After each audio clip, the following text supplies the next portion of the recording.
ஏற்கனவே நான் கஷ்டத்தில் இருக்கிறேன், முடியாமல் இருக்கிறேன், உடல் கஷ்டமோ மன கஷ்டமோ பொருளாதார கஷ்டமோ, இப்போ இது பரீட்சைக்கு நேரமாக இருக்குது, நான் தூய்மைப்படுத்த நேரமாக இருக்குது, இப்போ அசுத்தமாயிட்டு உணர்ச்சியின் காரணமாக. ஒன்று மற்றவங்களை பார்த்து பொறாமப்படுறோம், நம்ம என்ன இந்த அளவுக்காக பாவமாயிட்டு இவங்கெல்லாம் நல்லா இருக்காங்களே, நான் மட்டும் எனக்கே இப்படி கஷ்டம்னு பொறாமப்படுற அளவுக்கு.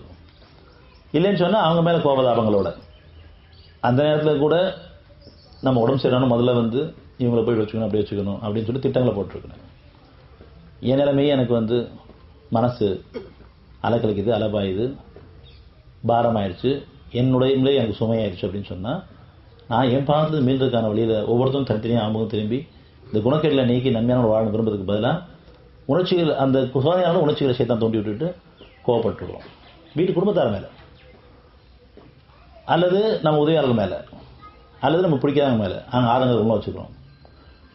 இன்னும் சமாதானம் அடைய, அல்லது இந்த பிரச்சனையிலிருந்து மீள்றதுக்காக, இந்த கஷ்டங்களிலிருந்து மீள்றதுக்காக, இந்த நோயிலிருந்து மீள்றதுக்காக சில திட்டங்களை போட்டிருக்கிறேன்.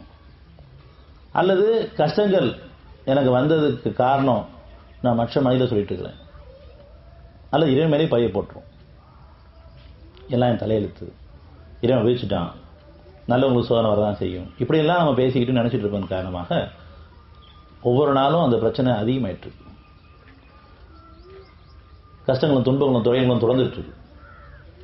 இறைவன் உதவி சமீபத்திலே இருக்குது, நீங்கள் மட்டும் அவனுடைய தீர்ப்புக்கு பணிஞ்சிட்டா, நம்ம மட்டும் அவன் தீர்ப்பு பணிஞ்சிட்டா.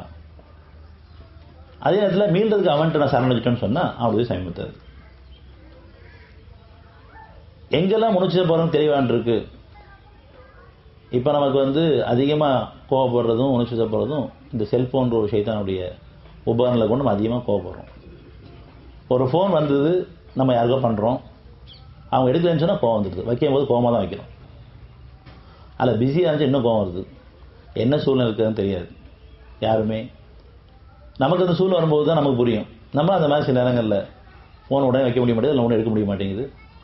அந்த சூழலில் நம்ம புரிஞ்சுக்கணும், இதே மாதிரி தான் மற்றவங்களுக்கு இருக்கும்னு சொல்லிட்டு.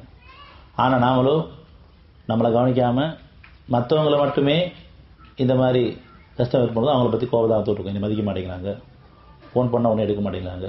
அது மனைவி தான் பெரும்பாலும், பிள்ளைங்களையோ குடும்பத்தாரையோ ஒரு ரிங் 2 ரிங் 4 ரிங் 3 ரிங் எடுத்துடணும், இல்லைன்னு சொன்னால் அவ்வளோ கோவம் வந்துடுது. இதெல்லாம் உணரணும். ஒவ்வொரு நாளும் எங்கே தவறிட்டு இருக்கோம். ஒன்று அந்த ஃபோனை கொண்டு என்னுடைய மனைச்சல் ஆயிடுறேன், கேளிக்கையிலையும் வேடிக்கையிலையும் போயிடுறேன். அல்லது அந்த ஃபோன் நம்ம வீட்டுக்கு பண்ணாலோ அல்லது நம்ம நெருக்கமானவங்க பண்ணாங்களோ உடனே எடுக்கிறேன்னு சொன்னால் கோவம் வந்துடுது. வைக்கும்போது கோவத்தோடு தான் வைக்கிறேன். யூகத்துக்குள்ளே போயிடுறேன், தேவையில்லாத கற்பனைக்குள்ளே போயிடுறேன், இப்படி இருக்குமா அப்படி இருக்குமோ, அல்லது இவங்களை பற்றி தப்பான யூகத்துக்குள்ளே போயிடுறேன். இந்த யூகங்கள்லாம் பாவமாக இருக்குது.